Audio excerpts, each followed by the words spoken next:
আসসালামু আলাইকুম। ভিডিওটি প্লে করার জন্য ধন্যবাদ।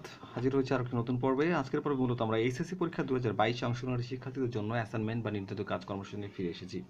আমাদের আজকের আলোচনার বিষয় উচ্চতর গণিত। তো দেখো, উচ্চতর গণিতের এটা মূলত প্রথম অ্যাসাইনমেন্ট এবং অ্যাসাইনমেন্টে দেওয়া হয়েছে ম্যাট্রিক্স বা অনির্ণায়ক নামক অধ্যায় থেকে। তো অ্যাসাইনমেন্টের প্রশ্নটি আমরা এক নজরে পড়ে নিই যে কোনো একটি কলেজের একাদশ শ্রেণীর মানবিক, ব্যবসা শিক্ষা, বিজ্ঞান এর মোট শিক্ষার্থী হচ্ছে 1500 জন।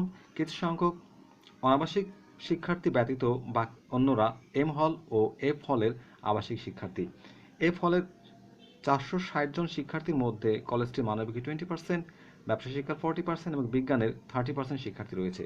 অন্যদিকে এম হলের 540 জন শিক্ষার্থীর মধ্যে কলেজের মানবিকের 40%, ব্যবসা শিক্ষা 20% এবং বিজ্ঞান 50% শিক্ষার্থী রয়েছে। মানবিক, ব্যবসায় শিক্ষা ও বিজ্ঞানের শিক্ষার্থী সংখ্যাকে এক্স, ওয়াই ও জেড দ্বারা প্রকাশ করা হলো। তো এটা ছিল আমাদের উদ্দীপক এবং দেখো যে আমাদের এখানে মোট 5টি প্রশ্ন দেওয়া আছে। আমরা প্রশ্নগুলো এক নজরে পড়ে নিই এবং সকল প্রশ্নের একসাথে সমাধান করার চেষ্টা করবো ইনশাআল্লাহ। তো দেখো, প্রশ্ন কতে বলা হয়েছে 3টি সমীকরণ গঠন করো, এ এক্স ইকুয়ালস টু বি আকারে প্রকাশ করো। আচ্ছা, আমাদের উদ্দীপক থেকে 3টা সমীকরণ গঠন করতে বলা হয়েছে এবং এ এক্স ইকুয়ালস টু বি, তার মানে এটাকে ম্যাট্রিক্স আকারে প্রকাশ করতে হবে। খ নম্বরে বলছে কি যে ম্যাট্রিক্সকে এ ধরে উহা অভেদঘাতী ম্যাট্রিক্স কিনা যাচাই করো। প্রশ্ন গতে বলেছে অ্যাডজয়েন্ট অফ এ নির্ণয় করো।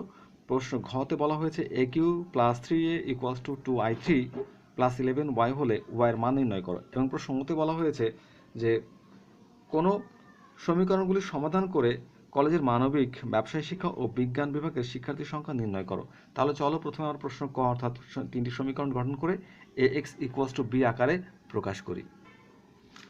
আমরা আমাদের উদ্দীপকে দেওয়া ছিল যে মানবিক বিভাগের শিক্ষার্থীর সংখ্যা এক্স জন, এটা হচ্ছে আমাদের প্রশ্ন কয়ের সমাধান। ব্যবসায় শিক্ষা শিক্ষার্থীর সংখ্যা হচ্ছে ওয়াই জন এবং বিজ্ঞান বিভাগের শিক্ষার্থীর সংখ্যা জেড জন। এগুলো হচ্ছে প্রশ্ন দেওয়া ছিল। তো প্রশ্ন মতে সব স্টুডেন্ট অর্থাৎ সব শিক্ষার্থী মিলায় মোট শিক্ষার্থী 1500 জন। তাহলে x plus y plus z equals to 1500, এটা হচ্ছে প্রথম সমীকরণ। এখন দেখো এফ হলে এক্স এর 20%, ওয়াই এর 40%, জেড এর 30% ইকুয়ালস টু 460 জন। আচ্ছা, এক্স এর 20%, এটাকে আমি 100 দিয়ে ভাগ করতে পারি, পার্সেন্টের জন্য 100 দিয়ে ভাগ করলাম, 100 দিয়ে ভাগ করলাম এবং সেটাকে আবার 10 দ্বারা গুণ করলে অর্থাৎ সমীকরণটি সিম্পলাইজ করি, তাহলে যা হয় 2x plus 4y plus 3z equals to 4600। এটা হচ্ছে আমার সমীকরণ নাম্বার 2। সমীকরণ 3-এ বলা হচ্ছে কি যে অর্থাৎ এম হলে এক্স এর 40%, ওয়াই এর 20% এবং জেড এর 50% ইকুয়ালস টু 540। তো এখানে আমি একই রকমভাবে যেহেতু শতকরার জন্য 100 দ্বারা ভাগ করেছি এবং পরবর্তী এটাকে 10 দ্বারা গুণ করে সমীকরণটাকে সিম্পলাইজ করেছি। সেক্ষেত্রে হলো 4x plus 2y plus 5z equals to 5400। এটা হচ্ছে আমার সমীকরণ 3। তাহলে কিন্তু 3টা সমীকরণ তৈরি করতে বলেছিলাম, আমরা সমীকরণ তৈরি করেছি। এখন আমরা এর ম্যাট্রিক্স নির্ণয় করব। দেখো যে 3টা সমীকরণ আমরা পেয়েছিলাম x plus y plus z equals to 1500, 2x plus 4y plus 3z equals to 4600 এবং 4x plus 2y plus 5z equals to 5400। তো এটাকে দেখো আমরা এখন এ এক্স ইকুয়ালস টু বি আকারে প্রকাশ করব। দেখো এ এক্স, এখানে প্রথমে আমরা এক্স ওয়াই জেড এই যে অঙ্কের যে অর্থাৎ চলকের আমরা সহগগুলো নিয়েছি। দেখো এখানে এক্স ওয়াই জেড এদের সহগ হচ্ছে 1 1 1, 2 4 3, এই যে হচ্ছে সহগ, আর এখানে সহগ নিয়েছি। এখানে হচ্ছে এক্স ওয়াই জেড অর্থাৎ আমাদের যে শিক্ষার্থীকে যা মানে যেগুলো আমরা ধরে নিয়েছি অর্থাৎ অঙ্কের চলক এক্স ওয়াই জেড, এবং এখানে হচ্ছে তাদের যে মোট মানগুলোকে তুলে নিয়েছি। তাহলে এটাকে আমরা দেখাতে পারি যে এক্স ইকুয়ালস টু বি, 4 নম্বর সমীকরণ, যেখানে এ হচ্ছে এইটা এবং এক্স ওয়াই জেড এবং বি হচ্ছে এটা। দেখো এক্স এর হলো এইটা, এই এ এক্স, এক্স হলো এক্স ওয়াই জেড, আর এখানে এ হচ্ছে এই ঘরের মানটা আর বি হচ্ছে আমাদের এই মানটা। তো দেখো আমাদেরকে ম্যাট্রিক্স আকারে প্রকাশ করতে বলেছিল যে এ এক্স ইকুয়ালস টু বি। তো দেখো যে এটা আমরা ম্যাট্রিক্স আকারে প্রকাশ করতে পেরেছি। তাহলে চলো আমরা এবার প্রশ্ন ক্ষয়ের সমাধান করি। দেখো প্রশ্ন খতে বলা হয়েছে আমাদেরকে যে ম্যাট্রিক্সটি অবেদঘাতী কিনা তা দেখাও। আচ্ছা, তাহলে দেখো যদি ম্যাট্রিক্সটি এখানে অবেদঘাতী ম্যাট্রিক্স কোনো ম্যাট্রিক্স যদি এ হলে, কোনো ম্যাট্রিক্স এ হলে অবেদঘাতী ম্যাট্রিক্স বলা হবে যদি A square equals to A into A equals to I হয় সেক্ষেত্রে। তাহলে আমরা এই যে এখান থেকে যে এই সূত্রটাকে এখানে নিয়ে আসতে পারি বা সমীকরণটা নিয়ে আসতে পারি, এ স্কোয়ার ইকুয়ালস টু এ স্কোয়ারকে ভেঙে এ ইন্টু এ আকারে লেখা যায়। এখানে দেখো এর মান হচ্ছে এই যে এর মানটা আমরা কতই বের করেছি এ এবং এটা হচ্ছে এ, তাহলে এর মানটাই যে আমরা এখানে ডান সাইডে লিখে রেখেছি। এখন দেখো এখান থেকে আমরা পাচ্ছি কি, দেখো প্রথম সারি, এই প্রথম সারি 1 1 1, প্রথম সারির সাথে প্রথম কলাম থেকে আমরা এই মানটা নিয়েছি। দেখো 1 এর সাথে এই যে প্রথম সারির প্রথম কলাম, তাহলে প্রথম সারি যখন নিলাম তখন হচ্ছে 1, তারপর হচ্ছে 2, 4, 1 2 4। এবার প্রথম সারির সাথে দ্বিতীয় কলাম, এভাবে আমরা এখান থেকে মানগুলো বের করেছি।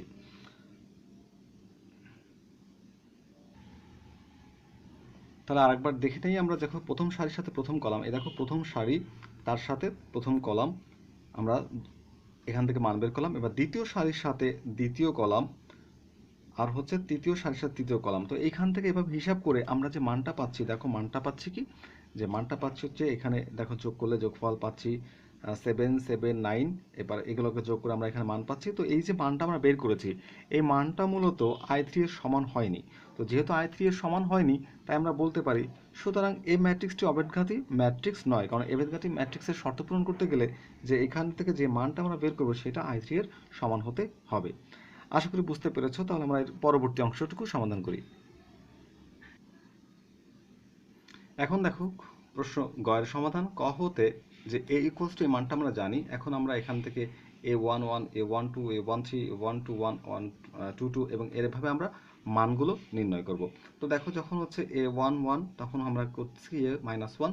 তাহলে এই যে a11 a1 প্লাস 1, এখানে আমরা কীরকমভাবে -1, এই 12 তাহলে 1 প্লাস 2, এখানে -1, এখানে 13 1 প্লাস 3, এখানে আমরা এইভাবে লিখতে পারি।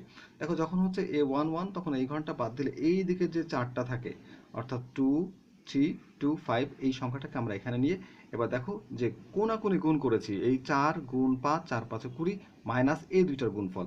একই রকমভাবে এখানে দেখো যে মাইনাস এখানে 5 গুণ 2 5 2 গুণা 10 আর 3 4 12। আবার এখানে দেখো এই যে 4 4 গুণ করলাম 16, তারপরে এই এখানে হচ্ছে হ্যাঁ 4 4 যখন আমরা 2 দিয়ে গুণ করলাম 4 আর 4 4 গুণ করলে -16। একই রকমভাবে এখানে আমরা -1, তাহলে 5 × 1 আর হচ্ছে 2 1 2। এবার দেখো যে 5 1 গুণ করলাম মাইনাস হচ্ছে 4 1। তো এখান থেকে আমরা পাচ্ছি হচ্ছে 5 - 4 = 1। এবার দেখো a23 = -1 2 + 3 এই যে 2 + 3, এখান থেকে আমরা হচ্ছে এই যে এই দুটাকে গুণ করব 2 মাইনাস 2 আর হচ্ছে 4 × 4। একই রকমভাবে আমরা এখানে এই যে a31 a-3 + 1 এই সংখ্যাটাকে আমি ভেঙে লিখতে পারি। এখন দেখো যে এখানে কি হচ্ছে, এই 3 1 গুণ করলাম আর হচ্ছে 4 1 -4। আচ্ছা গুণ করে আমরা কি করছি, একটা ক্রস গুণ করে তারপর হচ্ছে আরেকটা ক্রস গুণকে মাইনাস করছি। তো এখানে দেখো a32 -1 3 + 2। তো এখানে আমরা একই রকমভাবে এই মানগুলো বের করেছি। এখন এই মানটাকে আমরা হচ্ছে ট্রান্সপোর্ট করব। তো দেখো যে অনুরাশির যে মানগুলো আমরা বের করেছি মূলত এখন এই মানগুলোকে ট্রান্সপোর্ট করব। তো আমরা যে এ অ্যাডজয়েন্ট অফ এ, এখানে এ যতগুলো মান আমরা বের করছি a11 a12 a13 a21 a22 a23 a31 a32 a33 যে মানগুলো আমরা মূলত বের করছি সেই মানগুলো এখানে বসিয়ে দিলাম। তো দেখো যে এই মানগুলো আমরা বসিয়েছি, মূলত এখন এই মানটাকে আমরা ট্রান্সপোজ করব। ট্রান্সপোজটা আসলে কি, ট্রান্সপোজটা আসলে তেমন কিছুই না। দেখো এই যে রাশিগুলো মানে অর্থাৎ সারি, এই সারিগুলোকে আমরা কলাম আকারে লিখে দেবো। এই যে 14 2 -12 14 2 -12 আকারে এই যে সারিটা -3 1 2, এটাকে আমরা সারি কলাম আকারে লিখে দেবো -3 1 2। দেখো -1 -1 2 -1 -1 2, অর্থাৎ আমরা সারিটাকে কলাম আকারে লিখবো। এটাই তো মূলত ট্রান্সপোজ। তো আমাদেরকে অ্যাডজয়েন্ট অফ এ নির্ণয় করতে বলেছিল। এই দেখো এটাই হচ্ছে আমাদের অ্যাডজয়েন্ট অফ এ, এটাই হচ্ছে মূলত আমাদের এই প্রশ্নের উত্তর। এবার আমরা প্রশ্ন ঘয়ের দেখো যে প্রশ্ন ঘয়ের সমাধান। ক হতে যে প্রাপ্ত যে মান a = আমরা এই মানটা 1 1 1 2 4 3 4 2 5 এবং খ হতে প্রাপ্ত a স্কয়ারের যে মানটা আমরা এই মানটা এখানে লিখে নিয়েছি a স্কয়ার = 7 7 9 22 24 29 28 22 25। তাহলে দেখো এখন আমরা এই a কিউব অর্থাৎ a কিউবকে ভেঙে a স্কয়ার × a আকারে লিখতে পারি ইকুয়ালস টু, দেখো এই a স্কয়ারের মানটা হচ্ছে এই যে এখানে a স্কয়ারের যে মানটা আমরা সেখানে বসিয়ে দিলাম ইনটু এই এর যে মানটা, এর মানটাকে আমরা এখানে বসিয়ে দিলাম। এখন দেখো আমরা এখান থেকে এই a কিউবের মানটা বের করব। তো প্রথমে আমরা যে কাজটা করব, এই রো এর সাথে এই কলাম গুণ করব, এই কলামের সাথে এই রো গুণ করে মান বসাবো। পরবর্তীতে এই এই এই যে রো অর্থাৎ এই যে সারি, এই সারির সাথে আমরা এই কলামটাকে গুণ করব, গুণ করে মান বসাবো। এভাবে আমরা প্রত্যেকটা মান নির্ণয় করব। মান নির্ণয় করে আমরা যে মানটা পাচ্ছি তা হচ্ছে এই আমাদের চূড়ান্ত মান। তাহলে দেখছো যে আমরা হচ্ছে এখান থেকে এই যে সবগুলো আমরা গুণ করে শেষে এরকম একটা মান পেয়েছি, আমরা এই মানটা পাচ্ছি। এখন প্রশ্ন মতে a q plus 3a = 2i3 plus 11y। তো এটাকে আমরা কিন্তু দেখো যে এটাকে আমরা প্রশ্ন মতে কি a q plus 3a = 2i3 plus 11y equals to এই যে a কিউ প্লাস 3a, আমরা এই 2i1 কে যদি পক্ষান্তর করি তাহলে -1 minus I 2i3 equals to 11y। এই 11y এর মান আমরা এখন নির্ণয় করব। তো দেখো যে আমরা শেষ পৃষ্ঠার লাইনটাকে এখানে আবার তুলে নিয়েছি। তো এখানে দেখো এ কিউবের মান আমরা হচ্ছে এবার এখানে সাজিয়ে লিখেছিলাম যে A cube plus 3a minus 2i3 equals to 11y। তো দেখো এখানে এ কিউবের মানটা লিখলাম, প্লাস 3 ইন্টু এর মানটা লিখেছি, এখানে মাইনাস টু ইন্টু এই যে মাইনাস 2 ইন্টু আমরা হচ্ছে আই এর মানটা লিখেছি সমান সমান হচ্ছে তোমার 1 আচ্ছা এবার দেখো, তো এখন আমরা এই যে এখানে এই মানটাকে এখানে বসিয়ে দিলাম, আর এই যে 3 সাথে এর মধ্যে যে উপাদান ছিল সবার সাথে 3 করে গুণ করেছি আমরা। দেখো 3 1 3 3 3 3, এখানে হচ্ছে 3 2 6, এখানে 12, আমরা এভাবে একই রকমভাবে -2 এখানেও এই 2 দ্বারা আমরা এই ভিতরের সকল উপাদানকে গুণ করলে পাচ্ছি। দেখো 0 এর সাথে যদি 2 গুণ করো তাহলে 0 হয়ে যাচ্ছে, বাকিগুলো কিন্তু 1 1 1 ছিল, এই যে 1 1 এর সাথে 2 করে গুণ করলে 2 2 2, তাহলে এটা আমরা মোটামুটি একটা মান বের করলাম।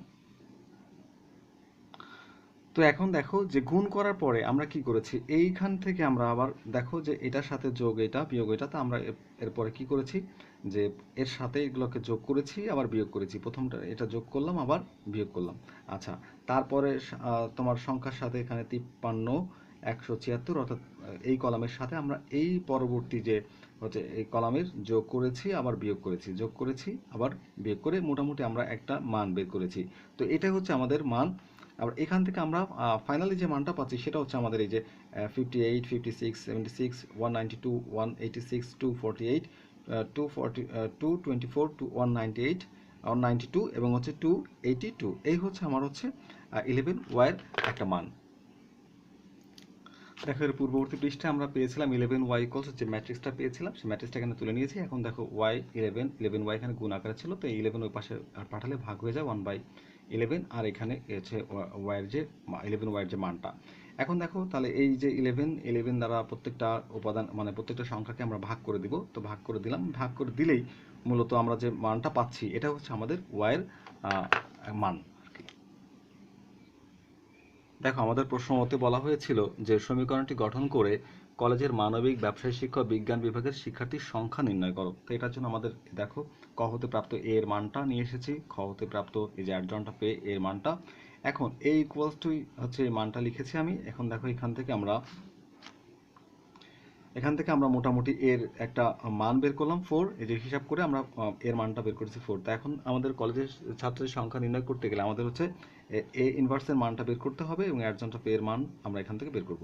তো অ্যাডজনটা পে ইকুয়ালস টু 1/4, এই যে 1/4, এই যে ইনভার্স ইনভার্স তার মানে ইনভার্স মানে ভাগ 1/4, এই যে এর মান যেহেতু 4 আসছে তাহলে 1/4 হবে।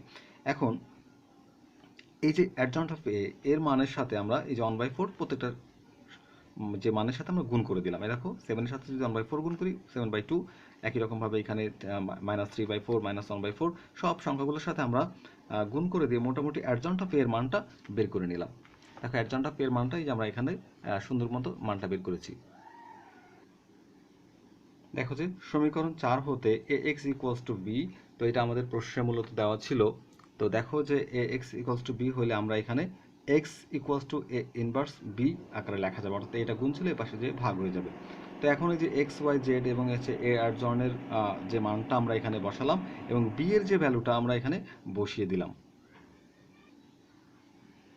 এরপর দেখো আমরা এক্স ওয়াই জেড এর মান বের করবো। তো আমরা এখন এই যে অ্যাডজন্ট অফ এর যে মানটা বের করেছিলাম, তো এখানে বি এর মানের সাথে আমরা এই মানগুলো গুণ করবো। প্রথমে এই সারির সাথে এই কলামগুলোর প্রত্যেকটা মান গুণ করবো, গুণ করে আমরা এই মানগুলো পাচ্ছি। আবার দেখো এই সারির সাথে কলাম গুণ করলাম, পরবর্তী আবার এই সারির সাথে এই কলাম গুণ করবো, গুণ করে আমরা এই মানগুলো পাচ্ছি। তাহলে এক্স ওয়াই জেড এর ফাইনালি আমরা একটা ভ্যালু পাচ্ছি। দেখো এক্স এর ভ্যালু পাচ্ছি হচ্ছে 450, ওয়াই এর ভ্যালু পাচ্ছি হচ্ছে 550 এবং জেড এর ভ্যালু পাচ্ছি 500। তো এইটা হচ্ছে আমাদের এক্স ওয়াই জেড এর ভ্যালু। তো আমাদের প্রশ্ন বলেছিল কি এক্স ওয়াই জেড অর্থাৎ বিজ্ঞান, মানবিক এবং ব্যবসায় শিক্ষা যে শিক্ষার্থী ছিল শিক্ষার্থীর সংখ্যা, এটাই মূলত আমাদের শিক্ষার্থীর সংখ্যা। তাহলে দেখো যে মানবিক বিভাগের শিক্ষার্থীর সংখ্যা এক্স এর যে ভ্যালুটা আমরা বের করেছি 450, এটা হচ্ছে মানবিক বিভাগের শিক্ষার্থীর সংখ্যা। ব্যবসায় শিক্ষা বিভাগের শিক্ষার্থীর সংখ্যা হচ্ছে 500 জন, এই 550 জন, এবং বিজ্ঞান বিভাগের শিক্ষার্থীর সংখ্যা হচ্ছে 500 জন। তো আমাদের প্রশ্নে কি বলেছিল যে সমীকরণটি গঠন করো, সমীকরণ গঠন করে কলেজের মানবিক, ব্যবসায় শিক্ষা ও বিজ্ঞান বিভাগের শিক্ষার্থীর সংখ্যা নির্ণয় করো। তাহলে আমরা কিন্তু এই সংখ্যাটি নির্ণয় করতে পেরেছি এবং এটি হচ্ছে আমাদের প্রশ্ন ও এর উত্তর। তো এতক্ষণ ধৈর্য সহকারে ভিডিওটি দেখার জন্য তোমাদের সকলকে অসংখ্য ধন্যবাদ। আর আজকের ক্লাসটা তাহলে এখানে শেষ করছি। শেষ করার আগে একটা কথা বলে যাই যে যদি ভিডিওটি ভালো লেগে থাকে তাহলে অবশ্যই চ্যানেলটি সাবস্ক্রাইব করে পাশে থেকো। তাহলে আজকের মতো আল্লাহ হাফেজ।